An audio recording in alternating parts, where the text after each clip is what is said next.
നമസ്കാരം, പൊട്ടക്കണ്ണനാണേ. നമിച്ചിരിക്കുന്നു ടീച്ചറെ, നമിച്ചിരിക്കുന്നു. സത്യം പറഞ്ഞാൽ നമ്മൾ ഇതുവരെ കേട്ടതൊന്നും അല്ല സത്യം.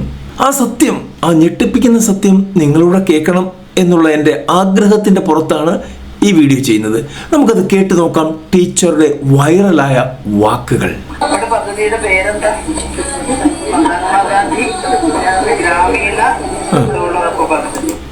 മഹാത്മാഗാന്ധി ഗ്രാമീണ തൊഴിലുറപ്പ് പദ്ധതി, അതാണ് നമ്മുടെ പദ്ധതിയുടെ പേര്. ഓക്കെ, ഇത് ഇടതുപക്ഷം കേന്ദ്രത്തോട് ശക്തമായി പോരാടിയിട്ട് നേടിയെടുക്കുക. ഇടതുപക്ഷം കേന്ദ്രത്തോട് ശക്തമായി പോരാടി നേടിയെടുത്തതാ. ഉളുപ്പ് വേണ്ടേ? പണ്ട് UPA ഗവൺമെന്റിന്റെ കാലത്ത് അന്ന് നമുക്ക് 60 MP-മാരുണ്ടായിരുന്നു പാർലമെന്റിൽ. 60 MP-മാര് പാർലമെന്റിൽ ഉണ്ടായിരുന്നു. എനിക്കറിയില്ല കേട്ടോ, അതൊന്ന് ഗൂഗിൾ ചെയ്ത് നോക്കേണ്ടി വരും. ഞാൻ നോക്കിയില്ല. നിങ്ങൾക്ക് ഉറപ്പുണ്ടെങ്കിൽ കമന്റ് ചെയ്യുക. ഇടതുപക്ഷത്തിന് കൂടുതൽ സീറ്റ് കിട്ടിയാലുള്ള ഗുണമാണ് തൊഴിലുറപ്പ് പദ്ധതി. ഓക്കേ, അവിടെയാണ് പ്രലോഭനം.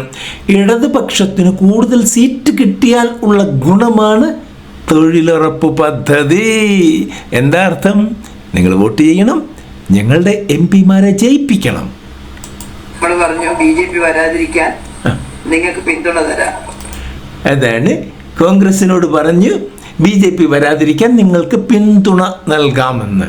ഇന്ന് ആ BJPയുടെ കീഴിലാണ് ഇവരെല്ലാം പ്രവർത്തിക്കുന്നത് എന്നുള്ളത് പച്ചയായ സത്യമാണ്. പക്ഷേ ഒരു കരാറുണ്ട്. ഞങ്ങൾ പറയുന്ന 1-2 കാര്യങ്ങൾ നടപ്പിലാക്കണം. Okay okay. അല്ലേ? അപ്പൊ അവര് പറഞ്ഞു പിന്തുണ തന്നാൽ നിങ്ങൾ പറയുന്നത് ചെയ്യാന്ന് പറഞ്ഞു.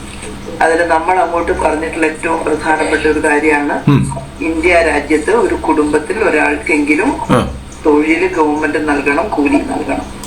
ഓക്കെ, ഇപ്പം നിങ്ങളുടെ ഗവൺമെന്റ് നൽകുന്നത് തൊഴിലല്ല, തൊഴിയാണെന്ന് മാത്രം.